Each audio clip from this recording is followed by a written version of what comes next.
patrons and subscribers. My name's Random Rob. Welcome back to the new show. Today we're going to be taking a look at Fred Wilcox's 1956 science fiction masterpiece, Forbidden Planet. But first I wanted to make a couple of general announcements. One, I hope everybody's doing okay, especially in the US, where we are facing challenges that our society has not had to deal with in over 100 years. It seems like every day watching the news right now is completely crazy and depressing but inspiring, and I just hope we can go back to normal sometime soon. I also wanted to mention I finally picked up Westworld Season 1, and will no doubt be talking about it and the Michael Crichton film at some point in the future. I've also picked up the new science fiction RPG from Obsidian, The Outer Worlds, which is getting rave reviews. I have not had a chance to start playing it yet, mainly because I've been playing Mass Effect Andromeda, which I think is actually a much better game than it gets credit for. So when I had the idea of covering Forbidden Planet, I initially thought to myself, oh, this will be easy. I know this movie back and forth, no problem. Then I started looking up the history of the film, and this happened. Nevertheless, I'm going to break it down to 5 things you need to know about this terrific early space opera. But first, a little background.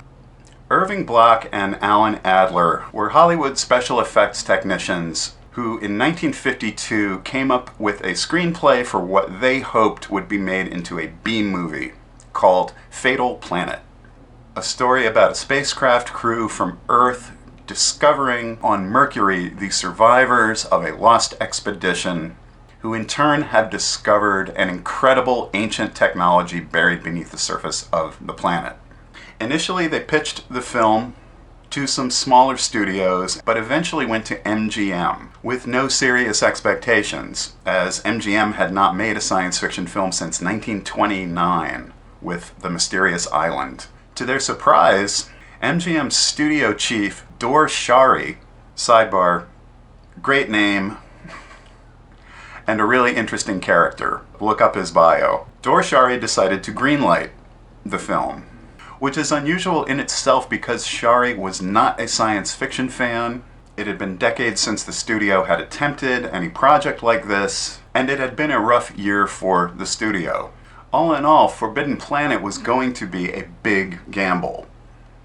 The film would be produced by Nicholas Nayfack and directed by Fred Wilcox, and screenwriter Cyril Hume was attached to tweak the screenplay by Block and Adler. MGM insisted that Hume add more humor, and Hume would change the name to Forbidden Planet in the hopes that it would connect better with audiences. The screen story of Forbidden Planet has often been compared to William Shakespeare's The Tempest. Dr. Morbius is similar to Prince Prospero. His daughter Altera is similar to Miranda. Robbie the Robot is similar to Ariel. The monster from the Id is loosely similar to the monster Caliban. And though there's differences in story focus, the chastity of the daughter character remains an important point in both Forbidden Planet and The Tempest.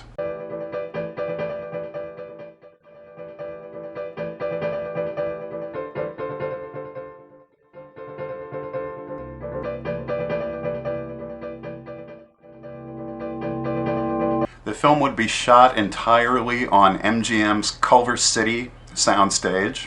The one set of the Earth cruiser C-57D on the planet Altair 4 would use all 89,000 square feet of the largest stage. So here are my 5 things you need to know about Forbidden Planet. Number 1, a film of firsts. First film appearance of legendary comedy film actor Leslie Nielsen. People familiar with his comedies in the 80s and 90s might not know that at one time in his life he had wanted to be a serious screen actor. Forbidden Planet is also the first film to feature a miniskirt worn by Anne Francis that was so shocking in Spain that it was banned there until 1967. It's the first film to mention hyperdrive and blasters, first film to take place entirely on an alien world, and the first motion picture to feature an entirely electronic soundtrack by Lewis and bebebarron. Number 2, the soundtrack. Forbidden Planet was originally going to have a standard orchestral film score written by composer David Rose. Up until MGM studio chief Dor Schary visited Greenwich Village during Christmas of 1955. He ended up going to a beatnik club where he was blown away by the electronic compositions of Lewis and bebebarron, a very avant-garde couple who had designed from scratch their own circuits to make electronic tonalities. They processed the sounds using an early version of a ring modulator, which would become a standard feature on Moog synthesizers roughly a decade later. Now, when Schary heard their music, he knew that he wanted to have it in Forbidden Planet. He immediately released Rose from his contract, right in the middle of Christmas and New Year's, probably not the nicest move, and gave the Barrons 3 weeks to have a soundtrack ready. When the 3 weeks were up, Schary sent the couple a rough cut of the film. With no previous experience, the couple scored the film, put the music in where they thought it would fit, even though they couldn't see what any of the effects were going to look like. Schary was actually very nervous about releasing a film with a full electronic score. There had been earlier movies that featured the sound of a theremin, like Hitchcock's Spellbound, but it was only one element in an otherwise typical orchestral score. So Schary decided to take a rough cut of the film and do a sneak preview for the public just to gauge their reaction. Surprisingly, film audiences loved it. And because of the positive reaction to the rough cut, Schary ended up releasing the rough cut as the finished film, without any further edits. And in fact, that might make it another first. But there was a little bit of controversy surrounding the soundtrack, and it's due to one of two things. And it's hard to tell because of the limited information available. Some sources say that either because of the speed with which Lewis and bebebarron were hired, they didn't end up registering with the Hollywood Musicians Guild. Others say the studio didn't want to pay the fees for that. Other sources say because the film was released with the electronic score, without even bothering to contact the Musicians Guild, the Guild insisted that their music could not be called music, nor could it be called sound effects. And so on the credits, it appears as electronic tonalities by. And for that reason, they were ineligible to be nominated for an Academy Award for the first fully electronic film soundtrack, which probably would have gotten a nomination had this messy situation with the Guild not happened. Maybe composer David Rose got pissed off and tipped off the Guild. It's hard to say what happened there. In any event, it was still one of the most unique and strange soundtracks ever put to a big budget studio film. Number 3, effects help from Disney. The miniatures and sets and practical construction for the film were all done by art department veteran Cedric Gibbons and Arthur Lonergan. Now, I had mentioned earlier that MGM studio head Dor Schary was not a science fiction fan, but he did want Forbidden Planet to be an A picture.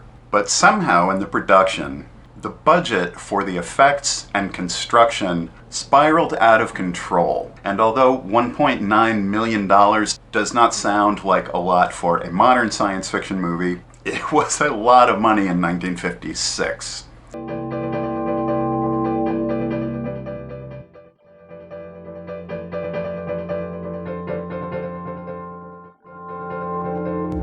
In addition to the huge indoor sets, one thing Forbidden Planet was going to need were animated effects for all the various manifestations of energy seen throughout the film. For the exhaust of the spacecraft, for the energy weapons, for the monster from the id. MGM would end up getting an animator on loan from Disney to do all these effects. His name was Joshua Meador.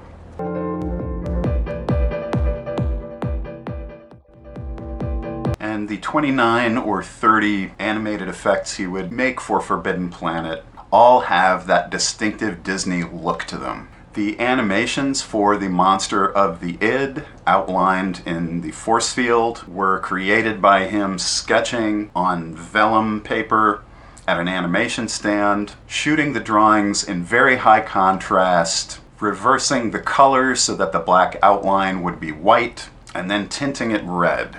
Some trivia about the creature of the id: if you look closely at its chin, it has a little goatee, as a visual reference from Walter Pidgeon's goatee, and that in one shot, the creature does a signature double roar, which was an Easter egg reference to the MGM lion.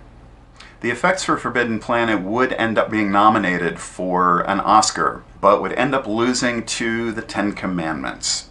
So this was a film that wasn't just dissed on its innovative sound, it was also dissed on its innovative visuals. Too bad. Number 4, Robbie the Robot. Easily one of the most distinctive film robots ever created, who remained iconic and recognizable for decades to come. Though uncredited, Robbie was designed by film art designer Robert Kinoshita, who, when he wasn't working on films, designed washing machines. Robbie the Robot alone cost $125,000, almost 10% of the budget. Initially, stuntman Frankie Darro would operate Robbie, but during one of the first scenes where he had to come out in the costume, he apparently had a 5-martini lunch and promptly fell on his face in the costume in front of the cameras. He was fired.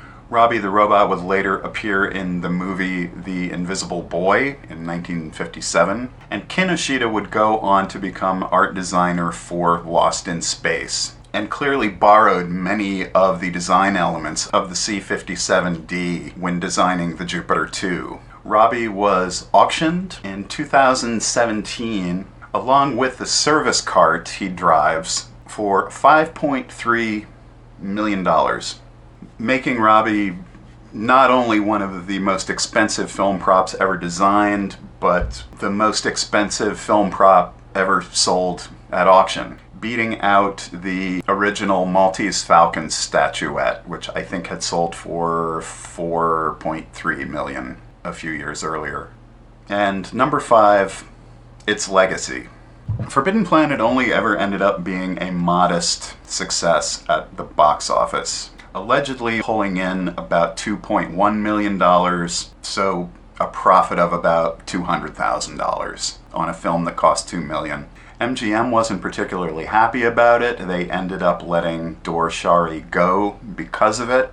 But the effect that Forbidden Planet would have on science fiction and the science fiction movie genre cannot be overstated. Film historian Ben Mankiewicz said that Forbidden Planet was the film that made big-budget sci-fi possible. Robbie the Robot, of course, would appear in The Invisible Boy, as well as many episodes of The Twilight Zone. In fact, many of the props and costumes from Forbidden Planet are in The Twilight Zone in various episodes. One 4th season episode called Death Ship even cannibalizes some of the spacecraft footage. And the full-size set of the C-57D would also end up in the Twilight Zone episode To Serve Man. Star Wars would, of course, reference hyperdrive and blasters, and its story and ideas would reappear in series like Doctor Who, The Time Tunnel, The Outer Limits. The C-57D is referenced in the Joss Whedon movie Serenity. Even Dr. Morbius and monsters from the id would be mentioned in the Obsidian RPG Fallout New Vegas. And in his memoir, Gene Roddenberry wrote that Forbidden Planet was one of his main inspirations when creating Star Trek. So what's my opinion on Forbidden Planet? Well, of course I love this film. There's so much wild and inspired design in it. It's lovingly and seriously done for a science fiction film of that era. It's kind of amazing to think that it even got made at all. It was a depth charge of a film. It didn't make the biggest splash when it came out, but afterwards it sent out shockwaves that changed the genre of science fiction cinema forever.